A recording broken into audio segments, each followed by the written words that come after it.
Hi, everybody. My name is Mila Teshler, and I will be your presenter today. And the topic we'll be discussing is the art and science of clinical observations in pediatric population.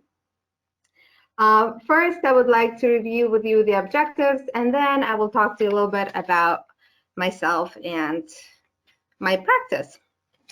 So the objectives today are to sharpen clinical observation skills, to look beyond the information provided to you by standardized assessments, to develop understanding how these clinical observations impact function in our clients, and to learn to differentiate between the symptoms and the cause of a challenge in a child. So basically, I'd like us to learn to be detectives. I want you to be able to look at a behavior or a skill and understand the cause of an issue and not just the symptom of it. In Kidlink, we have a motto: we treat a cause of a problem, not the symptom of the problem or behavior. So here is a little bit about myself. That's me. That was before quarantine, and I look a little different now. I think we all aged a bit, but I have 21 years of pediatric experience in diverse settings, but really I started my career in acute pediatric psych unit, where the primary source of treatment was through behavioral modification and medicine. And it was interesting to see how behavior mod worked and how medicinal how medicine impacted behaviors. But I was really looking to see at what was the underlying cause of a problem, because I found that those treatments, while were beneficial in many cases, also really masked an issue at hand. So, and as an occupational therapist, I worked at schools, I worked at early intervention and home-based settings. I also worked in sensory integration clinics, and I opened up Kidlink Therapy in Lexington, Massachusetts. The practice is 5 years old, and it started with 2 clinicians and about 5 clients, and it grew to 10 clinicians and 140 clients within 5 years. So it's exciting, but it's also really nice to see this type of growth, because we do so little marketing and so little really presenting or anything like that, but we really provide quality care. And that's what the value of the practice is that we are very focused on doing what is best for our families, what is best for our kids. And my team is great, and they are very, very talented therapists. And we all believe in this one particular philosophy, is that therapy is not a destination, it's a stepping stone. So, and that's why, again, we kind of look at to treat the actual issue at hand and not so much the symptom, which at times shows up as behaviors. Okay, so with that, I'm going to turn over to the next slide and talk to you a little bit about standardized assessments and what I think about them. So I like standardized assessments because they give me a good understanding of what, how, and which areas to address. So it's nice to see what is the main area of deficit for my client and how I can collect more data about their challenges. It's good to see what their scores are and if they qualify for OT services based on the information obtained, because especially in school-based settings and in hospital settings, that's very important. You want to have those scores to support service provision. And you also want to see how those scores compare to the normative sample. So you want to see how, how far behind your child is that you're treating is, or how far ahead. And you want to see which is the best service to address their needs.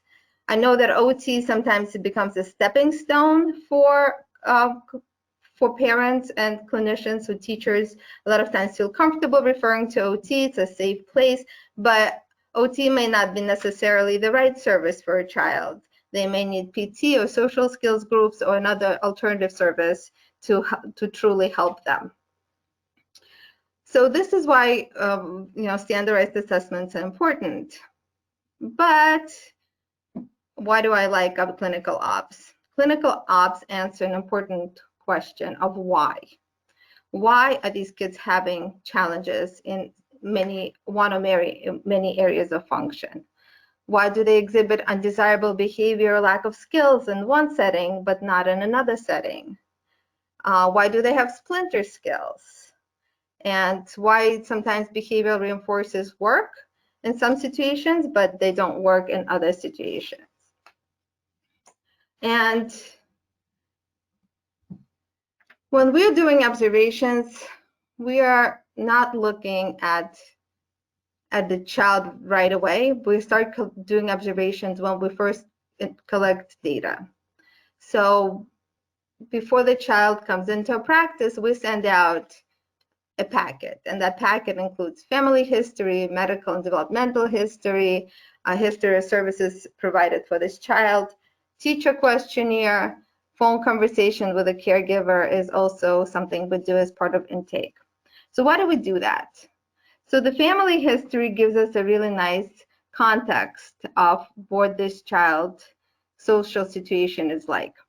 So besides giving us some basic information of name and age and diagnosis, we get to know who this child is living with, who's their primary caregiver, how many siblings they have, what their school situation is like, what do they do for fun or not fun. And a lot of our kids may be submerged in many therapies or academic activities, but lack a lot of movement activities in their life. So this gives us like an overview of what their life is like. And then we'll look at their medical and developmental history. For the medical history, we want to see what the birth history is like. If they had trauma at birth, if they spent time in NICU, what was their development like from birth? Did they achieve their milestones on time? Did they skip milestones? Did they skip the crawling phase? Were they late enrolling? That all gives us an idea as to how this child's development looked like from infancy onward. But also, we want to see if this child is on any medicine, because a lot of times when the child takes meds, their behavior and arousal state is altered. So we want to know if they have seizures and they're taking medication for that, if they have any psychological challenges or mental health issues and they're taking meds for that. We also want to know about food allergies for their safety, and as well, if we do feeding with them, it's very important to know about what types of things they're allergic to. And then we talk about the history of services.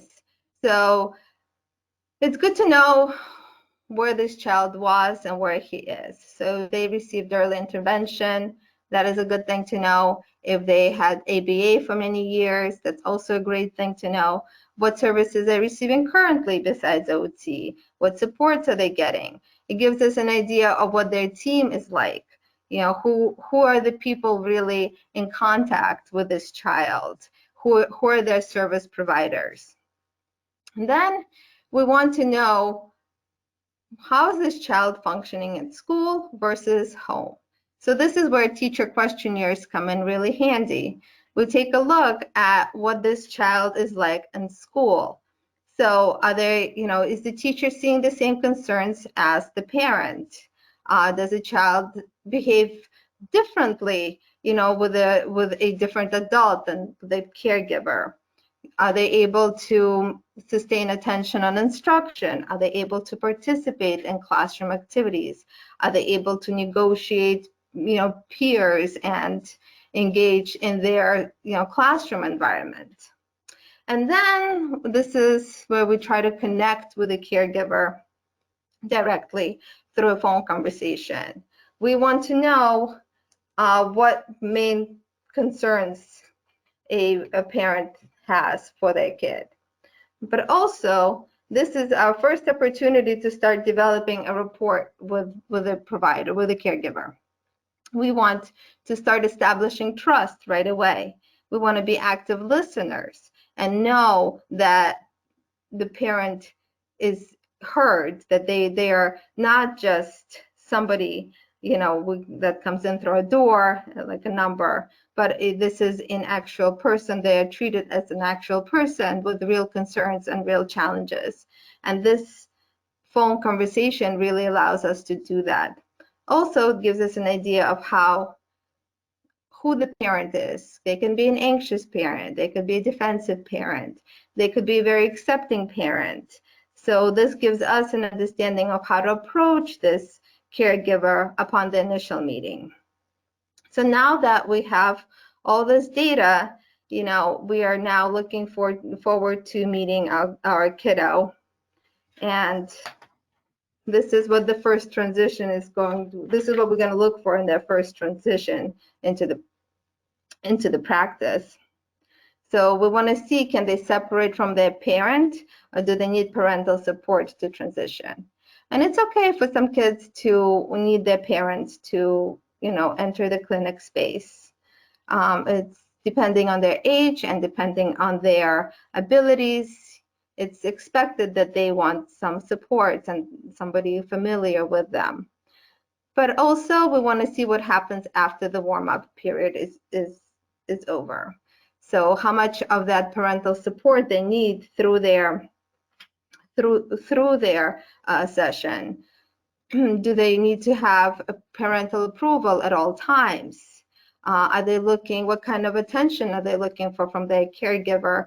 Are they looking to, you know, for positive attention and reinforcement, or negative attention and reinforcement?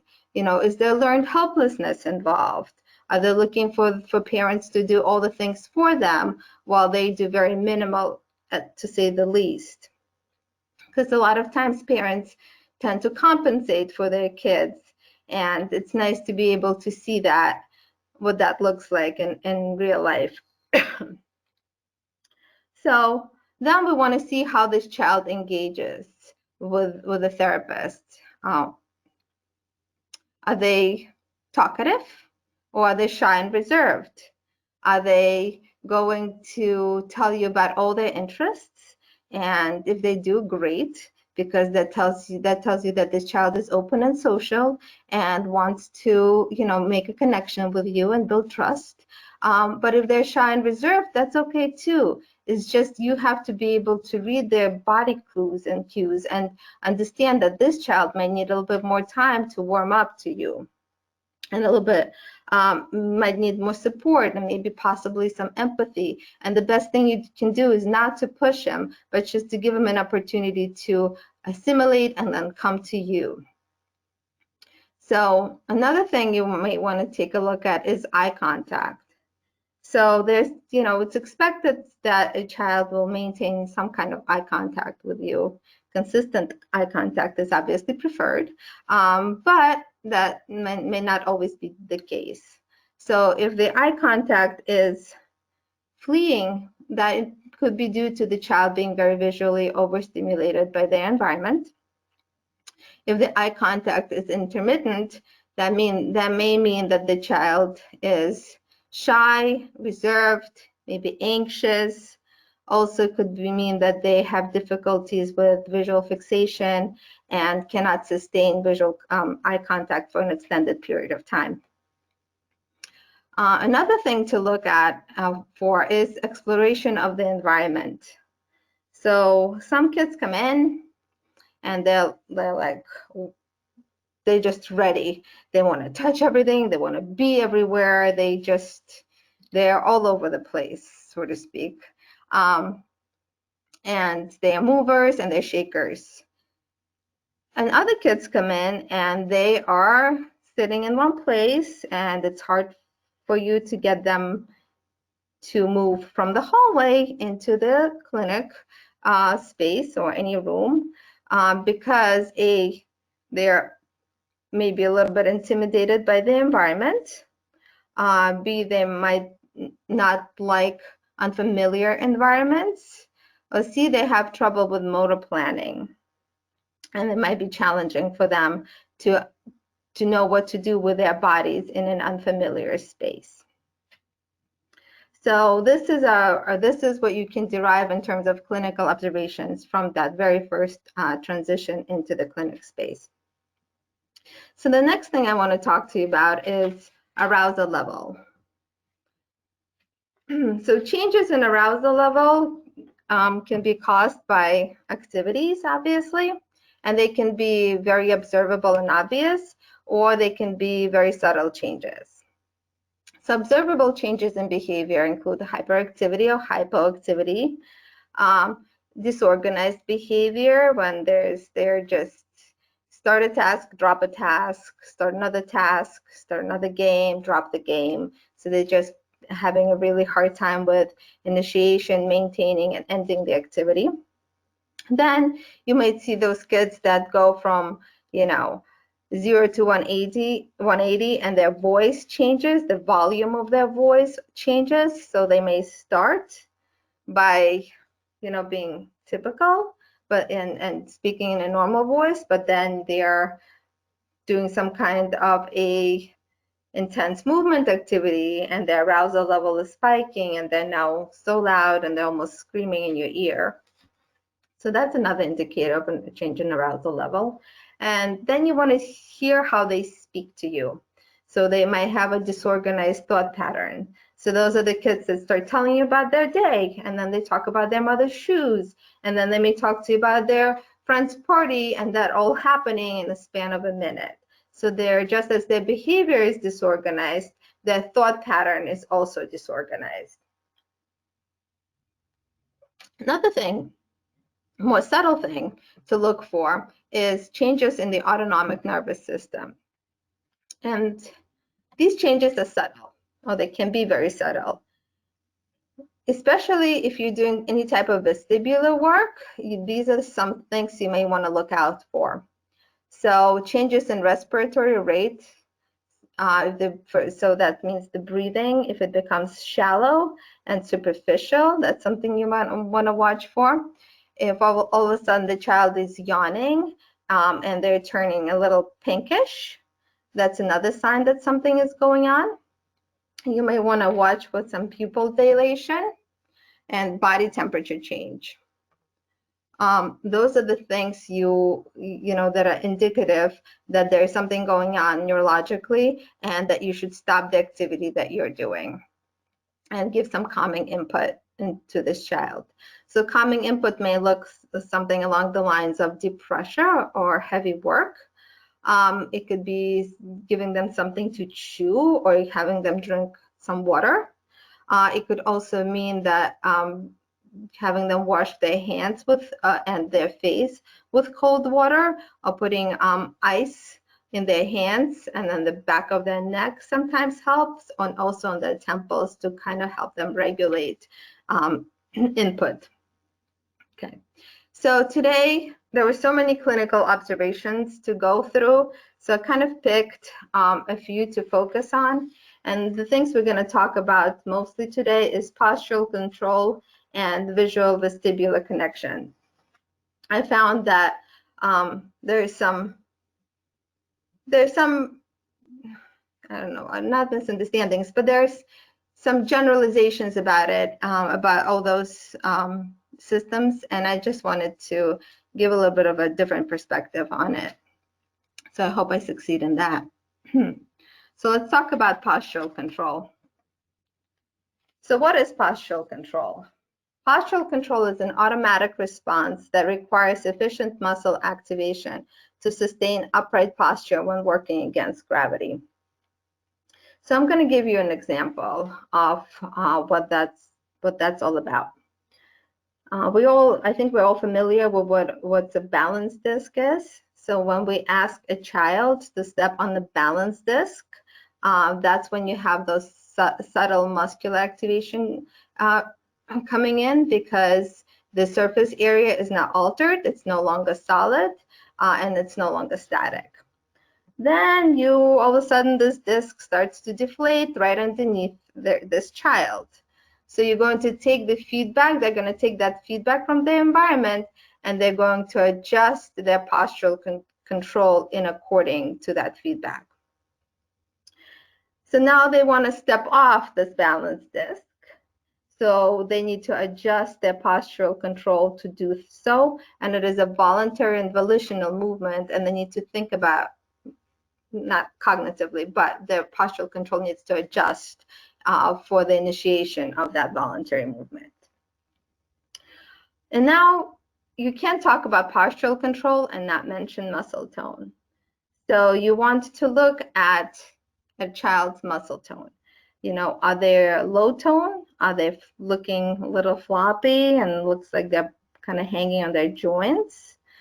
Do they have increased tone? Are they rigid and are their movements stiff? Or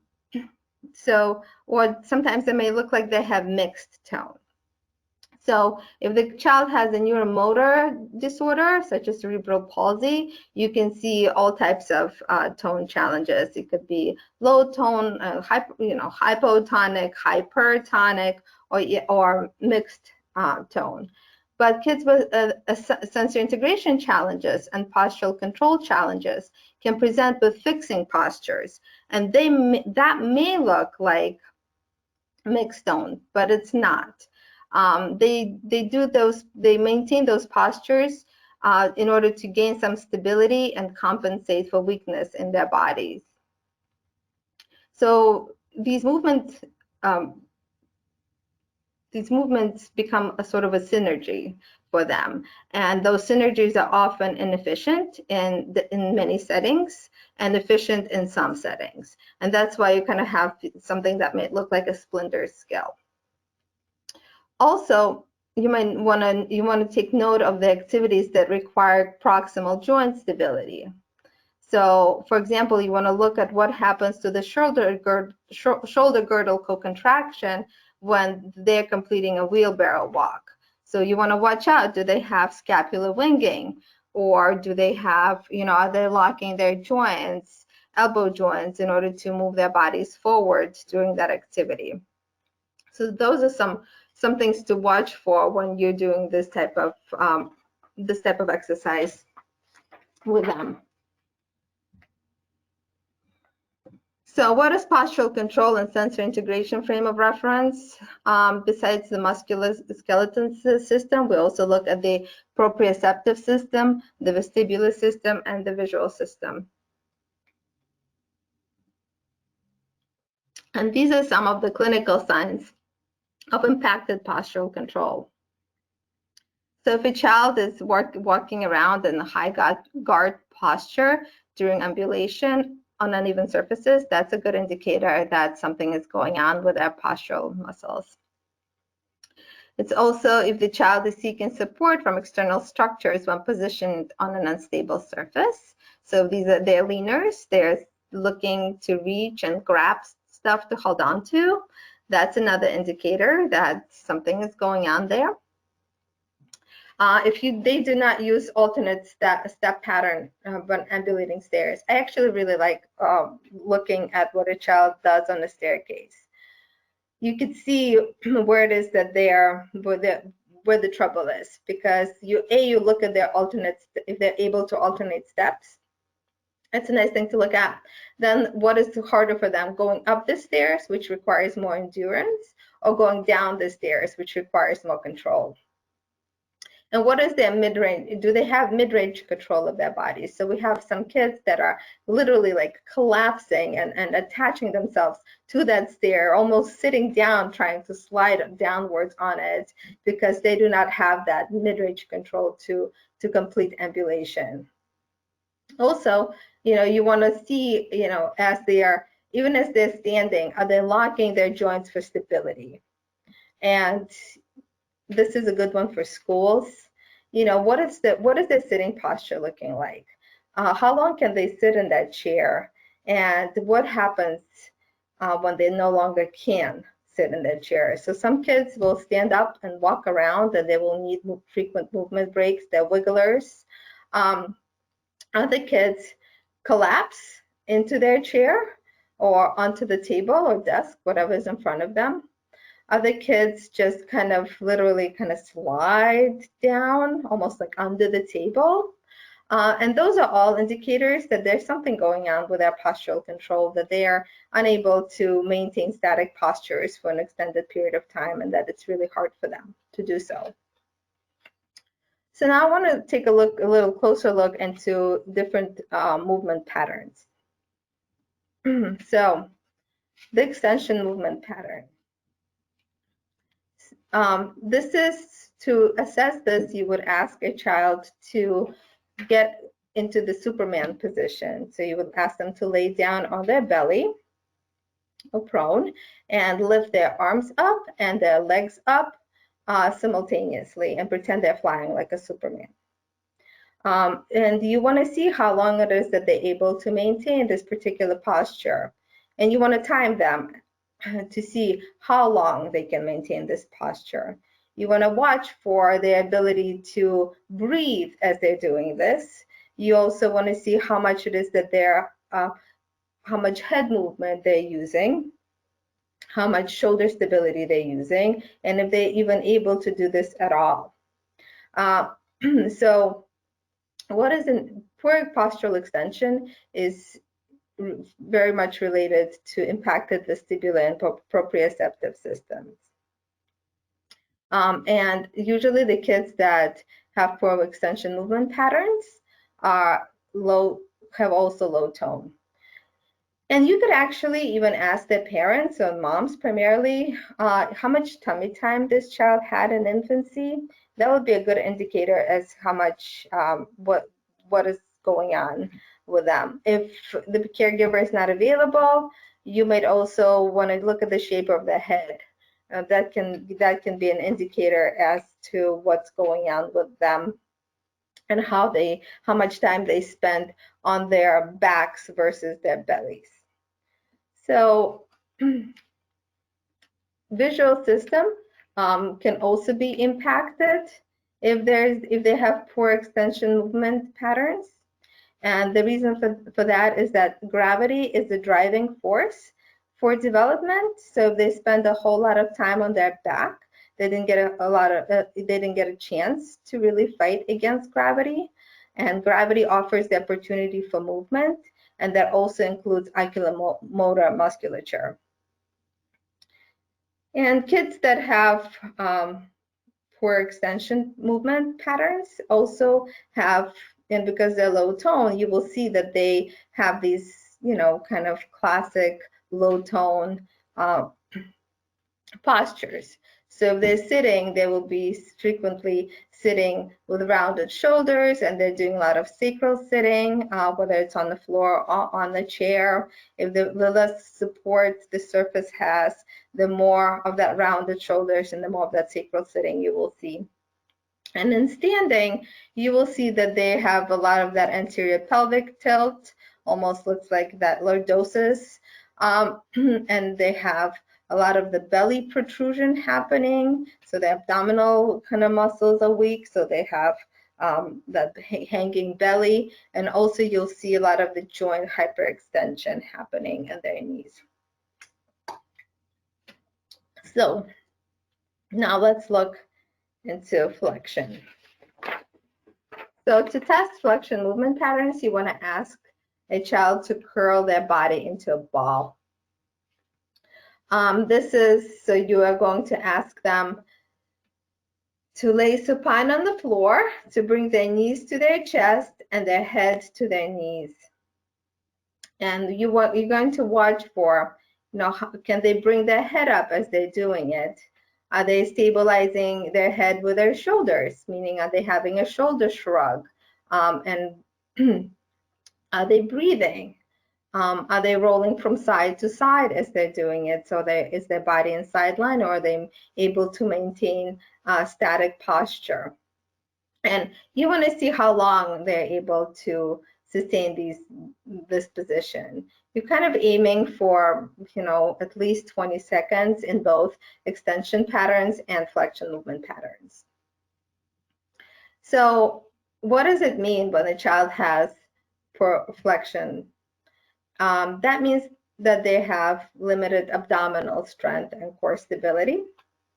It also may mean that their tactile discrimination skills are impacted. And the reason that they may be impacted is because if they did not get a chance to explore, as this pretty picture shows, if they did not get a chance to explore their feet and their hands and their whole body parts as infants, then that's how you develop tactile discrim. And if they did not have that exploration time, then they're not then that skill may be impacted. And they try to compensate by using a lot of hip flexors musculature and hip adduction musculature as a compensatory strategy for weak abdominals. And it's kind of, when you do a trapeze activity with a kiddo, you kind of see them, and a lot of times you'll see them like hanging on their upper extremity, so there's no co-contraction there of any kind, and they're just hanging on that, and then they're trying to bring those knees up, but if they can, they're usually using the hip flexors and not their abdominal musculature. So from a functional standpoint, what does it mean? So in order for a child to engage in complex movement patterns, such as trunk rotation and weight shift and even midline crossing, they need those flexion and extension musculature to be active. And if it's not active, then those more complex movements are very hard to achieve. So those are the kids that are kind of look a little robotic. They walk around and they're very much in a straight plane of movements. They are walking around and they use their whole body to turn if they need to turn. They're not dissociating very well between their upper extremities and their lower extremities. And if they do not have adequate postural control, and they also have an impacted vestibular and proprioceptive system, they may be the types of kids that are, avoiding playground activities. They may not want to engage in rough play with their peers. They may not want to be doing social peer games that involve movement. They may often prefer to do sit-down tasks over movement tasks. So they will be the kids that, those quote-unquote good kids that the teachers may love because they sit quietly and color and draw and don't bother anybody. So they can be the kids that fall through the cracks on occasion. And we want to catch those kids, because though they're great kids, they will then have a harder time negotiating the environments and participating in sports activities, and just a harder time being a kid and enjoying all the things that childhood has to offer. All right, on that note, I'm going to move on to the vestibular system. So the vestibular system, I'm going to go over a little bit about the anatomy of it, so just a little review. So it's located in the bony labyrinth of our inner ear, and it is attached to our auditory system. It has 3 semicircular canals, which register force, speed, and direction of rotary movement. It has a saccule, which registers vertical movement, and a utricle, which registers horizontal movement. So ultimately, our vestibular system is very much like our GPS, okay, like our internal GPS. It's constantly monitoring what we're doing in terms of our spatial temporal doing. It tells us where we are, where our head is in relation to gravity. And it is actually the only system that is completely mature in a full-term baby. So, vestibular system guides our development of visual system in the first years of our life. And if you think about it, right, there's a lot of primitive reflexes that are occurring, and they are vestibular in nature. So and our visual system develops later. So therefore, the vestibular system is the driving system for the vision.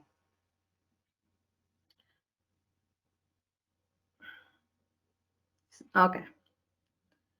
All right, sorry, moving on to the next slide. Okay, so what is balance? Okay, what are the systems that are responsible for balance? So we have our vestibular system that's responsible for balance, our proprioceptive system that's responsible for balance, and our visual system that's responsible for balance. So as infants and babies, it's the vestibular system that really does, a lot of the balancing stuff and movement stuff and is responsible for that. But as we grow older and become older kiddos and adults, it is really the visual system that takes over and lets us know, guides our balance. And it's important to note that when you're doing clinical ops, because you want to be able to assess balance not only with eyes open, but also with eyes closed. And I'm going to go into that in a minute. Also, it's kind of cool to notice that from this SI standpoint, postural control system and the postural control and the balance have the same systems that are responsible for it. They will all have vestibular system, proprioceptive system, and visual system that are responsible. Okay, so how do we assess balance? I'm pretty sure that many of us have done this, and that's through single leg stance with eyes open. That is a quick way to assess child's vestibular function and postural stability. So you ask a child to stand up and place hands on hips and lift their knee up and stand on the right foot, and then record the length of time, and then ask them to switch legs. And then what you're looking for is compensatory strategies as they're doing it. So are they putting their hands in their pockets? Are they using a lot of ankle strategies? Are their hands functioning like windmills because they are working so hard to maintain that posture? Are they looking for additional stability? Are they trying to hook their feet behind their knee? Are they trying to drop that knee lower to the ground? How is their body compensating for the challenges, if it's compensating? And what is interesting to note that I gave you some developmental milestones for balance, some numbers there, but ultimately by 8 years of age, a child is supposed to be able to sustain 30 seconds of balancing on either leg with both eyes open and eyes closed. So that's just an FYI. Okay. So in order for us to isolate, to provide, not fully isolate, but partially isolate the vestibular system, we need to eliminate the vision. So, and that is simply done by having a child stand the same posture, same single leg stance, but you have them close their eyes to do so. And you're going to ask them it's going to be exactly the same instructions, but they're just going to do this with their eyes closed. And you're going to record the length of time that this child is able to sustain single leg balance on each foot. And then guess what you're going to do with both data? You're going to compare it. And then that's going to give you an understanding of which, how much vision is involved for balance and how much vestibular function and proprioceptive function is involved in balancing. So how do you test the proprioceptive system and how do you isolate that system? Because it's also really nice to take a look at that if you can. One way of doing it is to ask a child to complete a finger to nose test. And you ask them to do so with like 3 to 6 times with their eyes closed. And you want to check for symmetry of the upper extremities and if they're able to sustain that upper extremity abduction. And then you want to see if they're able to touch the tip of their nose, or do they miss the tip of their nose and they touch the bridge of their nose. Also, another way of taking a look at the proprioceptive system is asking them to do some oral motor praxis activities. As you know, you can't really visually monitor what goes on inside your mouth. So asking them to, do something along the lines of bringing their bringing their tongue around their lips, or having them imitate facial expressions or postures is going to give you a pretty good understanding what their proprioceptive system is going to look like. You can also ask them to bring their tongue above their lip or below their lip and see if they can imitate that movement or control that movement. So that's going to kind of give you a little bit of that, of the glance into that particular system as well. So now you have an idea of what they can do with their vision, what their proprioceptive system is doing, and what their vestibular function could look like. Okay. So this is where this is the observable behaviors that we often see and that gets reported to us. And that's, when the child is in the playground, can they navigate uneven surfaces? Are they clumsy? Do they frequently fall? Do they avoid obstacles and move around a lot around them because they are fearful of them? Again, look for joints. Look at what they're doing with their joints. If they're locking for stability, then it's postural control or balancing challenges. Do they seek support from external environments, such as, they're looking to lean on walls? Are they holding on to the railings? Are they really kind of very slow in their movements?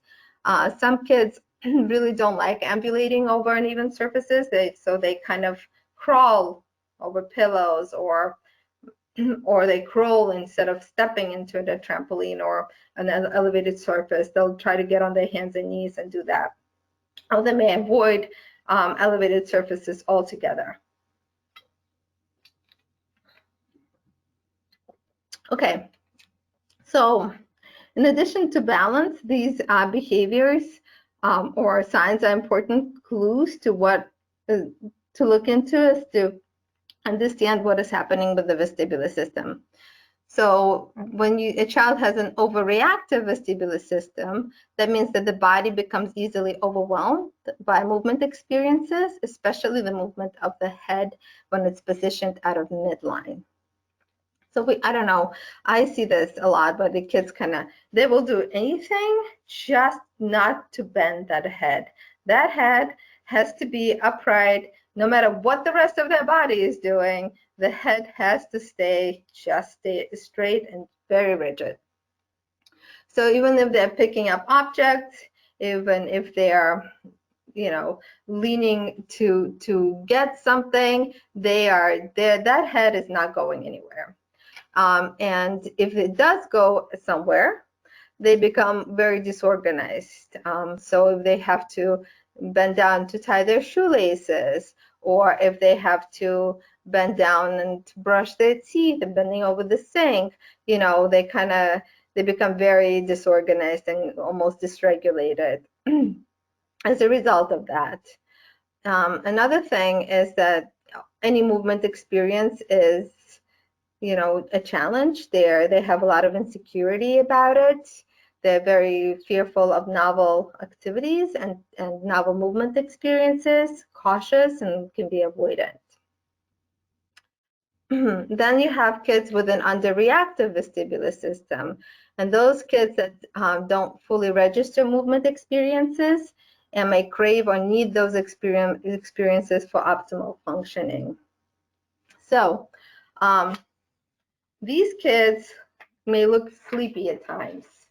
It looks like they're tired and unmotivated and just kind of not always present.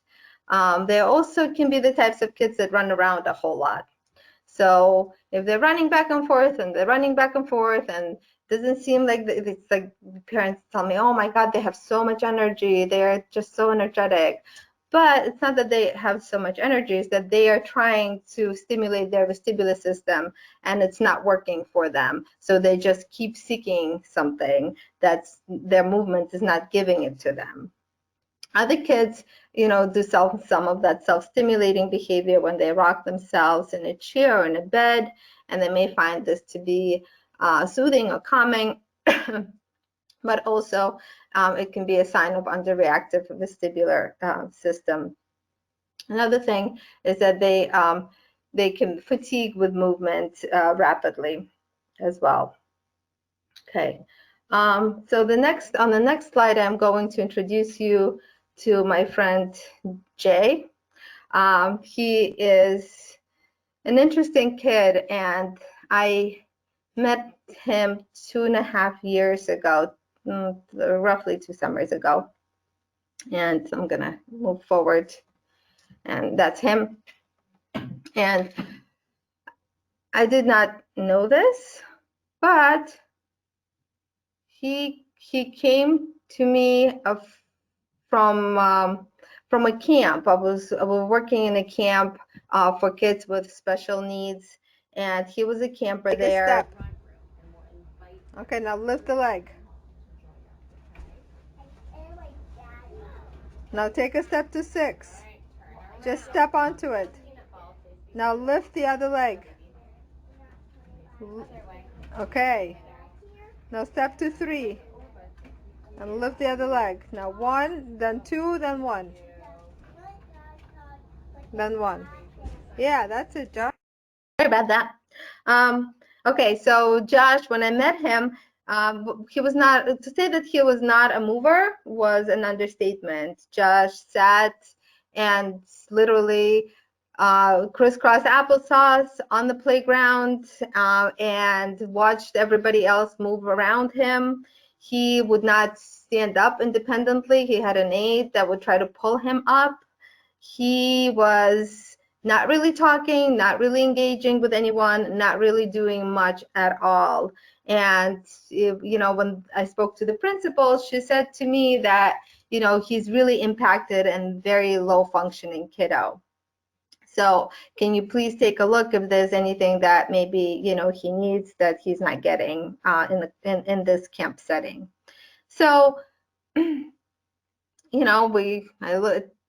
with aid support, we got him into the clinic space, and he looked so out of it, and so his arousal level was so low that I was like, okay, what am I going to do with this kiddo? I just kind of want to wake him up. So I had a platform swing hanging, and I put him on that platform swing, and I was afraid, I didn't know what his reaction is going to be, so I was afraid to give him intense rotation. But I did give him some jagged and irregular movements, and along with and it was an orbital in nature. And as I moved him, all of a sudden, he was spinning, and then, he woke up, like his eyes just kind of started shining, and all of a sudden his posture, he became more upright. And I was like, ooh, this is interesting. Let's, and then he started talking, goes to me, okay, he goes to me more. And I was like, okay, yeah, let's do more. So I gave him a little bit more of that. And he actually got off the swing independently afterwards and went to the jumperoo and got on it. He wasn't able to jump, but he was at least stepping on it and was moving around it kind of independently and showed interest in his environment. And his parents, he is from Saudi Arabia, and his parents decided that, he needs OT, as he really did. And he stayed for a 2-week intensive at Kidlink after the completion of camp. So, and the following summer, he came back as well.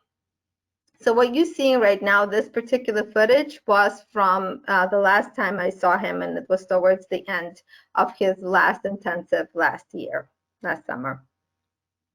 This is a huge progress for him, but from a perspective of what is what you're seeing with this video is that, you know, he's unable to sustain balance still. His motor planning skills are off. If you look even at his posturing right there on that picture, you see that he is not activating a whole lot of his core musculature. He's kind of collapsing onto his joints, and he is not moving himself through space very efficiently. He kind of hangs on himself. And if you look at his movement patterns, you see that there's not a lot of reciprocal arm movement.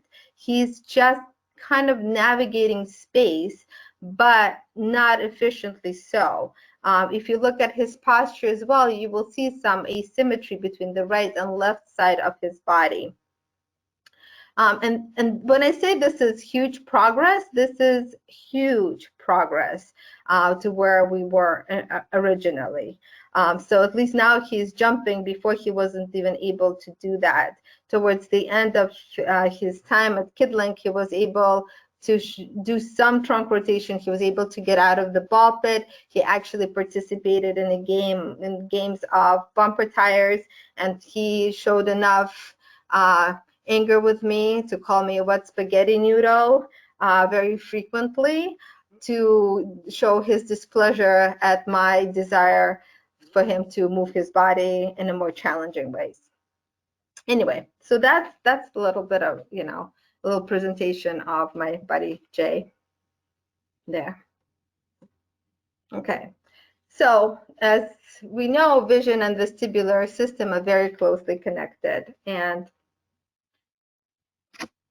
there is something called vestibular ocular reflex, and that controls eye movements to stabilize images during head movements. So basically, as we move our head, the way we perceive our environment, the way we see our environment still remains the same. It doesn't shift just because our head shifted. But what happens when there's a dysfunction in this particular reflex? That's when you see some challenges. So you see that head movement cause discoordination of the entire body. Actually, that is something frequent that I see in schools, is when there is limited dissociation between head and eye movements. Then you see these kids constantly moving their heads, right? And if they can't fixate very well with their eyes, then guess what happens? They become very disorganized, and they become dizzy, and they become dysregulated, and their arousal level increases. And then the teacher says, oh, guess what? He's so hyper, and he's really, you know, he's so hard to control his behavior, but really, this kid is just dizzy all the time, and his eyes are not working properly, so he cannot really read this, you know, what's happening on the whiteboard. He can't really participate because he is dysregulated and is not able to access instruction in the same way as other kids would. You also see, you know, decreased eye-hand coordination. And sometimes you see adverse reaction to movement. So those are the kiddos that get car sick a lot, and there's motion sickness, and all these types of unpleasant things that can occur when there's a dysfunction of vestibular ocular reflex. So another important thing to look into is PRN, post-rotary nystagmus. It's a reflex, and it's also a window into how vestibular system is processing movement. So to really test for PRN, you need a spinning board. Due to our circumstances and COVID-19, I had parents, you know, sometimes use the spinning chair or whatever it is that they have in house that spins, and that's fine. Also, ideally, you want to test a kiddo for PRN in sitting position and side lying on their right side, and then side lying on the left side of their body. However, you can just, for minimal, like to get minimal data, you could just test them in sitting. So, and to do so, you're going to position a child in a cross-legged way, so they have stability. and you're going to do this on a spinning board, and you want to make sure that their head is flexed. That is important, because if their head is not flexed, you're not going to get true data. You're not going to get the true reaction. So you want to make sure that, I always ask the kids to bring their chin down, do a chin tuck. And then you're going to rotate the child 10 times in counterclockwise direction, and you want to suddenly stop. And then you want to observe PRN. And then you're going to rotate the child 10 times in a counterclockwise direction, in a clockwise direction. And then you're going to suddenly stop and observe PRN. You should be able to do 10 rotations in about 20 seconds. So, and you want that stop to be sudden and not slow, because that's how you're going to get the accurate post-oral nystagmus data. So as you're getting this PRN, and that's like, so you're looking in the eyes and you're looking for that kind of eye twitch. And you want to see if you did do this in all positions, in side lying and sitting and side lying, you want to make sure that there's a consistency in response in all positions, in all directions. You want to look at the eye quality, movement quality of the eyes. You want to make sure that there is the movement is slow and smooth and steady. So, and it's not super jerky. You want to know the duration of the PRN, and it should be somewhere between 8 to 12 seconds. That's what you're looking for, because if it's a lot longer than 12 seconds, then it tells you that it takes his brain that much longer to inhibit the input. And if it's a lot shorter than 8 seconds, then it tells you that the body is not responding, not registering that movement as efficiently as it should. You also should look at the postural control while the child is rotating. So sometimes you will see them kind of collapsing onto themselves to gain some of that stability. And then you want to observe their postural stability after rotations are completed. So that tells you, so even if the PRN is stopped and they're no longer, having the response, that nystagmus, are they able to walk straight afterwards and negotiate the environment, or are they looking a little bit like drunken sailors? So you want to take a note of that. And then you want to see what happens to their behavior after that. Some kids become very over-aroused and very dysregulated, and other kids become super calm and ridiculously organized post rotary input. This is a very important note of caution. Rotary input is very, very, very overwhelming. And for the kids that have trouble registering it immediately, they may sometimes register it 24 hours after. So you really do want to observe those signs and subtle changes in the autonomic nervous system. Those are the things that I discussed before, but I'll mention again. You do want to make sure that they're, that you give them some deep pressure afterwards. But even if you don't see the signs, but the signs are, they can sometimes flush in their face, their pupil dilate, because they start to yawn, and all of a sudden there's a rapid fatigue that's happening. So if you see anything like that, you want to give them right away some deep pressure and some heavy work to do. You want to give them something for their mouth, something to suck on, or gum to chew, or water to drink. And you want, if it's really extreme, let's hope they don't throw up on you. But if it's really extreme, you also want to, give them some ice. So you do ice on the hands, then ice on the back of their neck, and then ice on the temples, and washing their face with cold water is also helpful. So again, vestibular input is really necessary for a lot of our kiddos, but can be overwhelming. So do watch out for those signs. Okay, so how visual vestibular deficits, how do they impact function? So if the vestibular system is not processing movement efficiently, how does that affect child's behavior? So those are the kids that I was telling you about, the ones that are always running and going, but really going nowhere. The kids may not be processing regular vestibular input efficiently. They may need more. And also, or the opposite kiddos that are kind of collapsing and not moving at all because they're so overwhelmed by movement. You want to look at how the child is managing elevated surfaces. That's important. You want to see if their reflexes are fully integrated, and if they're not, how does that impact functional activities? It's actually quite interesting that in a lot of our kiddos, once they are, when you do rotation on the platform swing, you will elicit AT&R responses, even in older kids. You want to check if there's dissociation between head and eye movements, and that's important. And again, that's important for participation in the classroom activities. It's important for reading. If the vestibular system is not functioning well, and these kiddos constantly moving their head, and they're using that head movement to compensate for the oculomotor weakness, this is going to impact their academic skills and their ability to negotiate their environment in general. You're also going to check what happens to postural control when a child is asked to sit for an extended period of time. Again, if they're, some kids need movement to sustain arousal level and to engage, productively with their environment. So those are the kids that kind of look almost sleepy behind the desk, but as soon as you give them some movement breaks, they kind of perk up.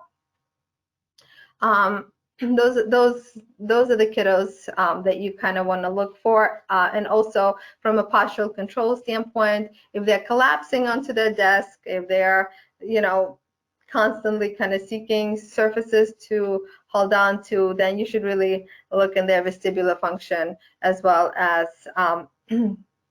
proprioceptive vision and strength component. Okay.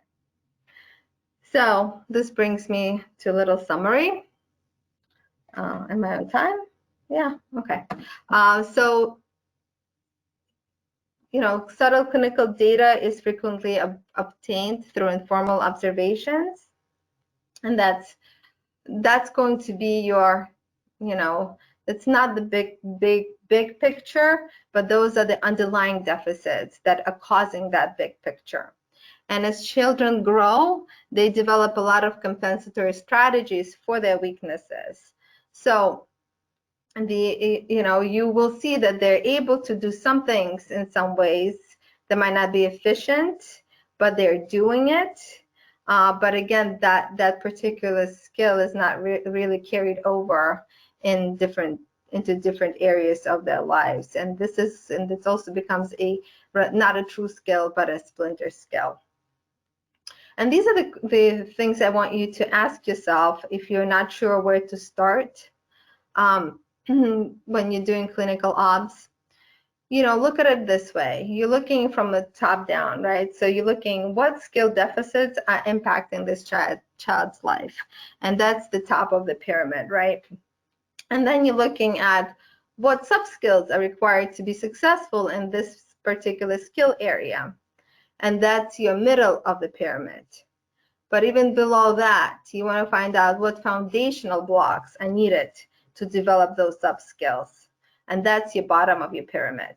And that's where you kind of start, and that's where you build upon. Because if you look at things from just strictly from the top, you're going to teach those kids some skill, but you're not going to, that skill is going to be just adherent to a particular situation, to a particular point in time, and to a particular environment.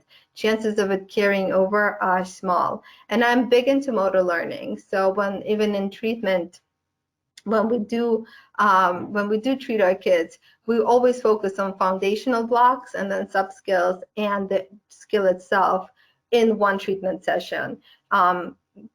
Obviously, if the child allows us to do that. Sometimes they're dysregulated, and it may take a whole hour just to get them to some kind of a point of regulation where they're able to engage and participate in any functional task. So that being said, I wanted to let you know that we developed a mentorship program for those clinicians that want to advance their skills or learn a little bit more about how to look at underlying causes, how to be a kid linker, you know. And we have information about it on our website. It's www.kidlinktherapy.com under the specialties tab, and you can learn a little bit more about that. And again, I want you to think about not just treating the symptoms or the behaviors, but really understand what's causing a behavior and what's causing a lack of skill. And that's what we do at Kidlink, and that's what I'd like all our therapists to do. Okay, all right. Thank you for listening, everybody. We have a couple questions coming in for you, Mila. So the first question, what's the estimated age that a child should be able to separate easily from their parents? Separate from what? From their parents.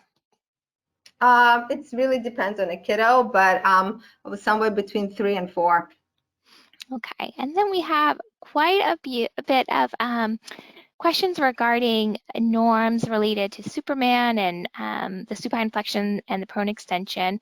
I will tell you guys that if you are looking for a reference on this, the book, Observations Based on Sensory Integration, is a wonderful resource that will actually list these out for you, and that resource will be in the follow-up email. But I don't know if you can speak generally to, you know, what you kind of see with younger kids versus older kids in terms of how long they should be able to hold that position. So I get the standardized data for it from Erna Blanch, clinical ops book. I don't remember it specifically, but I do know, I don't remember each range specifically, but I do know that 20 seconds for both prone extension, prone extension and supine flexion is what they expected, that's what they expected for, I believe, a 6-year-old or 7-year-old to maintain.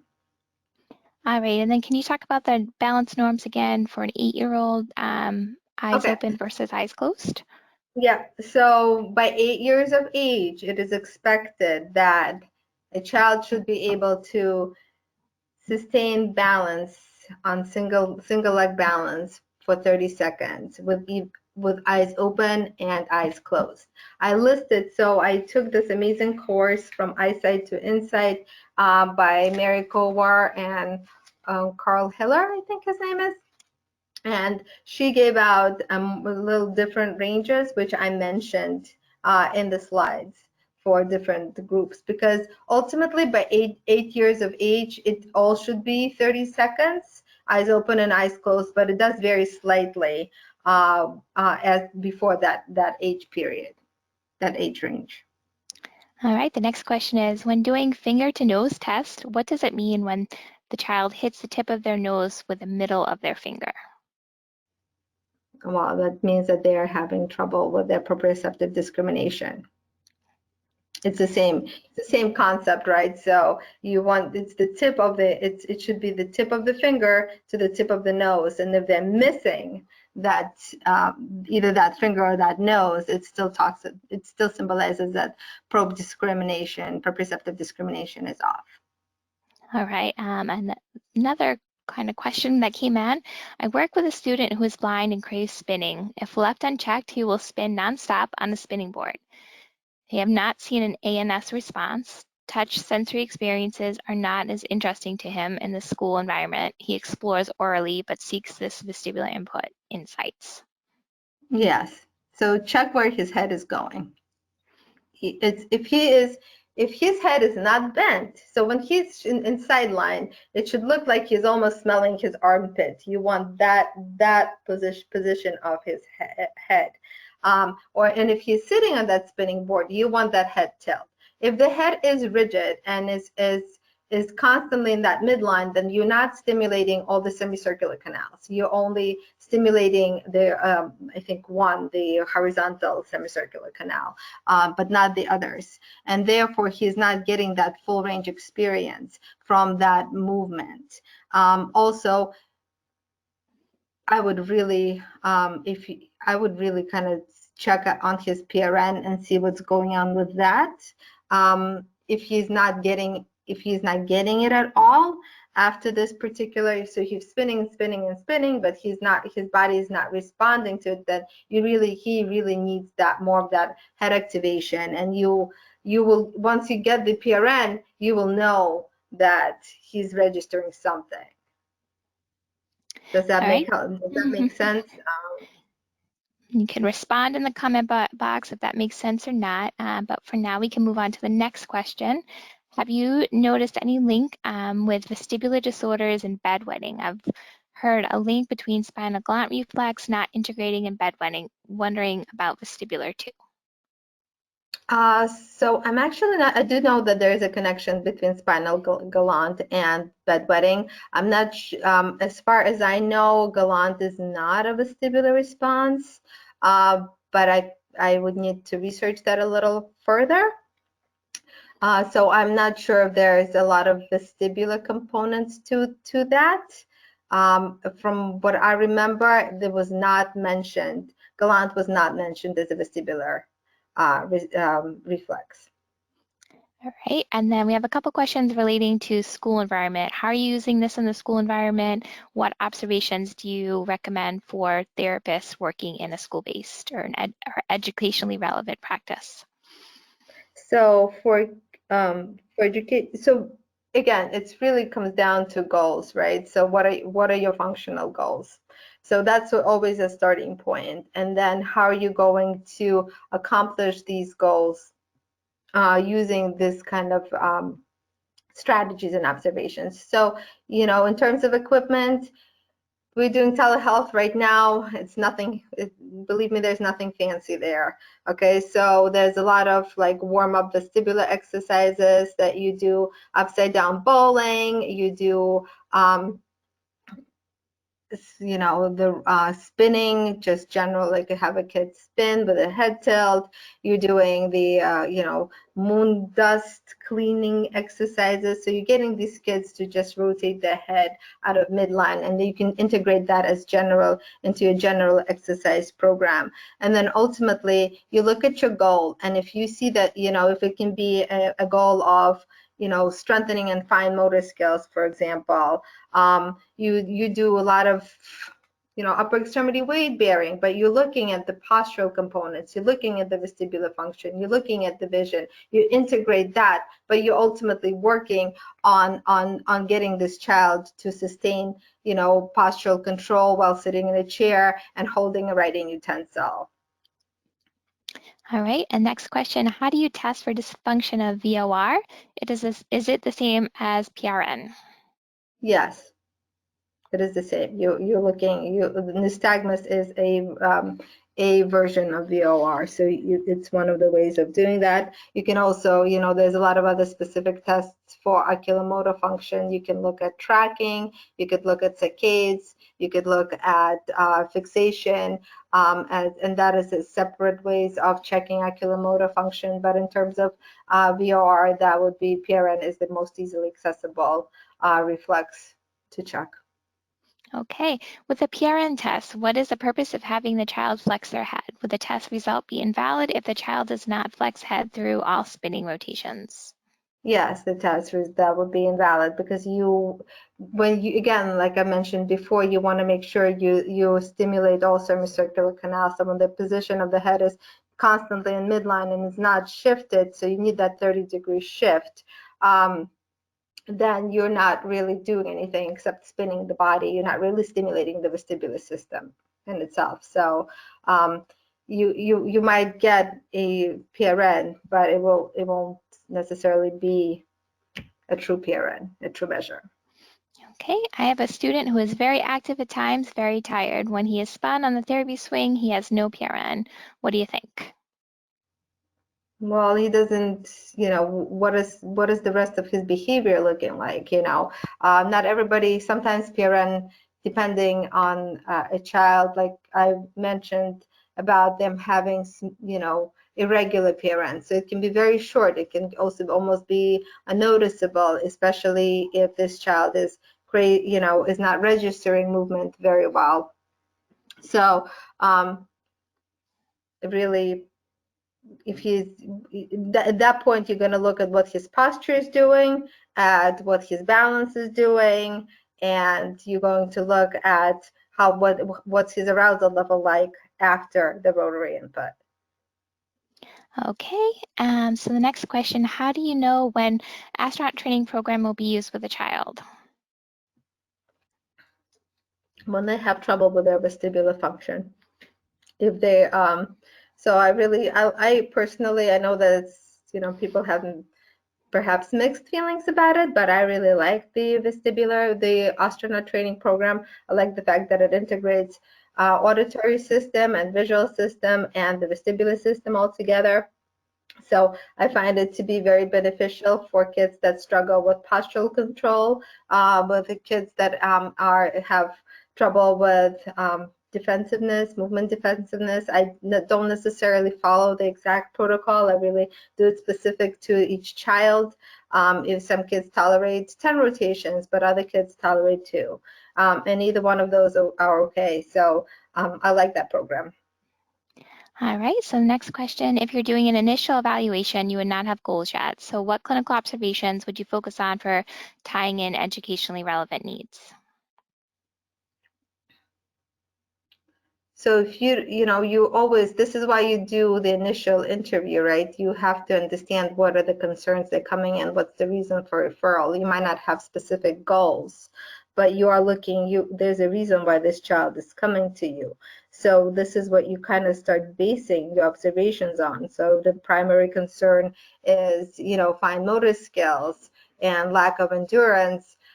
You're going to start looking as to what is causing that. So so let's say this child is not able to write for an extended period of time. You're going to start looking at what their posture is doing. You're going to start looking at, are they activating the right musculature? What's their postural control? What are their oculomotor skills? What are their visual motor skills?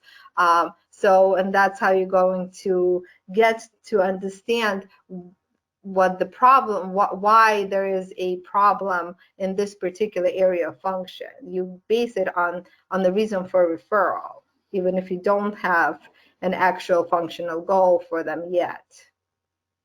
All right, and do you have advice or resources you recommend for a new graduate wanting to work in a sensory integration clinic? I like courses. So I strongly recommend, I don't know if they still do this, but the SIP courses were great, the 4 series of them. I think Spiral Foundation is still doing SI training, and they are doing SIP training. So I would strongly recommend that, as it gives you a baseline for SIs, for understanding sensory integration frame of reference. It's a really great one. I've done a lot of courses in my career. So I really do like Mary Kowar and Sheila Frick courses. So Vital Links, check out their website. I like Eyesight to Insight. I like that course a lot. They have astronaut training is a really great course. So I'd start there. All right. Oh, geez. Okay, so how can we assist an infant to achieve head tilt out of midline? Again, sorry, I missed part of that. How do you help infant achieve what? Head tilt out of Head midline. tilt? Head Okay. tilt, yeah, out of midline. Well, I guess you start with accessing all the vestibular primitive reflexes. Okay. So that's how you're going to start with that. Also, you're going to kind of start looking at what their vestibular function is doing and how they're responding to movement. I really recommend tummy time a whole lot. Tummy time. Do a lot of tummy time. All right. Can you test for balance in early intervention kiddos under 2? That's hard. That's hard to do. Just because they're recent walkers, so it's hard to test their balance. and then you can do it, but I wouldn't do a single leg balance.